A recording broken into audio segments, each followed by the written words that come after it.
जो कार्य करेगी, हमारे लिए काम करेगी, उसी सरकार को वोट देंगे, वो कोई भी सरकार हो। जो भी काम करेगी, यानी अब तो बीजेपी ही काम करेगी। तो हमें ये आशा है कि प्रधानमंत्री मोदी और भजन लाल शर्मा जो मुख्यमंत्री है, उनके नेतृत्व में इन गरीबों की सुनी जाएगी और इन्हें पट्टे यहीं देंगे।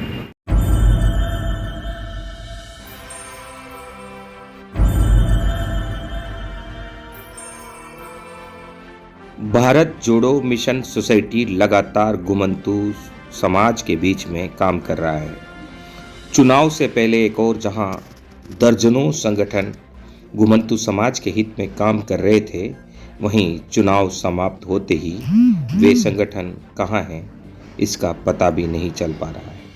लेकिन भारत जोड़ो मिशन सोसाइटी के पदाधिकारी लगातार संघर्ष कर रहे हैं, क्योंकि हम बार बार यह कहते रहे हैं और यह अब भारत जोड़ो मिशन सोसाइटी के कर्म से साबित भी हो गया है कि हमें चुनाव से कोई लेना देना नहीं।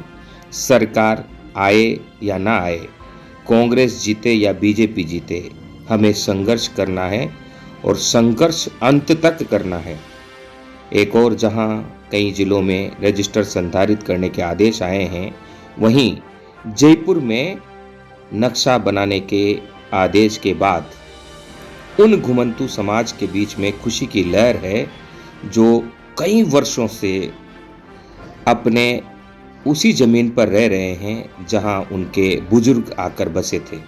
और सरकार वादे पर वादा करती है, बीजेपी और कांग्रेस बदल बदल कर शासन करती है, लेकिन इनका हक और अधिकार अभी तक किसी ने नहीं दिया है। लेकिन अब आधी लड़ाई जीत चुके हैं, आधी बाकी है।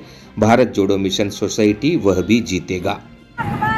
हम ये गाड़िया लोहार है, यहाँ पर मुहाना रोड में लोहारों की बस्ती है। लगभग 50 वर्षों से यहाँ लोग ये रह रहे हैं और ये लोग हम यहाँ इनके बीच में आए हैं और जो आदेश कलेक्टर महोदय ने दिया है उसको लेकर हम इनके बीच में आगे बढ़ रहे हैं, रजिस्टर संधारित करने का, नक्शा बनाने का। और इनके लोग ये सारे ही खड़े हैं। यहाँ कितने साल से आपको रहते हुए हो गए?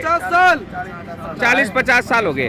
सुरेश जी, आप भी इनके बीच में लगातार काम करते रहे हो, थोड़ा जोर से बोलना। मेरे को क्या है कि यहाँ पे 2006 से प्रयास कर रहा हूँ, लेकिन सरकार आते गई जाती गई, लेकिन सरकार की अभी तक जू भी नहीं रहेंगी। तो हम ये चाहते हैं, हम इसी जगह पट्टा लेने चाहते हैं, मतलब इसी जगह पे हम चाहे मर जाएंगे लेकिन यहाँ से जगह नहीं छोड़ेंगे। हमारा रोजगार सब यहाँ पे है, सब कुछ है हमारा। अब सरकारें क्या करती है, जो सरकारी जमीन होती है ना, उस जमीन की कीमत तब तक ही होती है जब तक इनके पास वोट है, और वोट के समय निकलने के बाद सरकार इन्हें 40-50 किलोमीटर दूर बसाने की कोशिश करती है, जिसके कारण ये हो रहा है कि लोग बाग चले तो जाते हैं लेकिन वहाँ रोजगार नहीं है, और रोजगार नहीं होने के कारण इन्हें वापस आना पड़ता है और अपने रोजगार को फिर शुरू करना पड़ता है। तो इस कारण अतिक्रमण भी नहीं हटता। अतिक्रमण हटाने के नियत से जो पट्टे दिए जाते हैं, जो जमीन दी जाती है, वो भी बेकार जाती है। और ये नियम है कि अगर 33 वर्ष तक कोई कहीं पर रह रहा है तो फिर उसका कब्जा सच्चा है। तो आपको कितने वर्ष हो गए यहाँ पर अपना कब्जा रखते हुए? यहाँ पे 40-50 वर्ष हो गए। 40-50 वर्ष हो गए और हम इनके बीच में आए हैं। ये महिलाएं भी बुजुर्ग है, हम इनके बीच में आए हैं और इनके पास उस हिसाब के सारे ही डॉक्यूमेंट है, सारे ही कागजात है।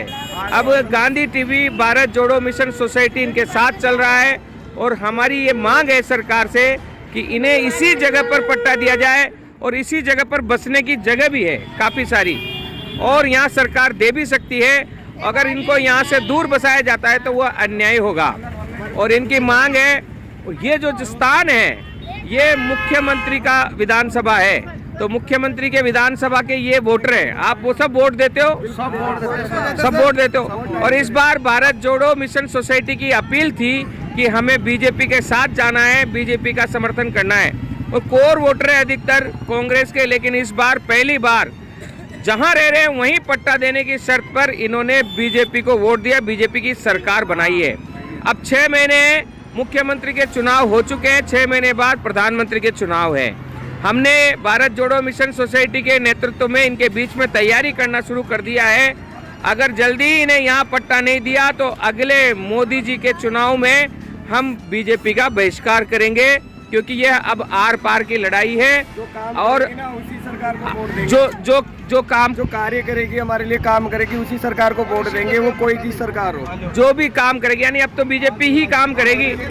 तो हमें ये आशा है कि प्रधानमंत्री मोदी और भजन लाल शर्मा जो मुख्यमंत्री है, उनके नेतृत्व में इन गरीबों की सुनी जाएगी और इन्हें पट्टे यहीं देंगे।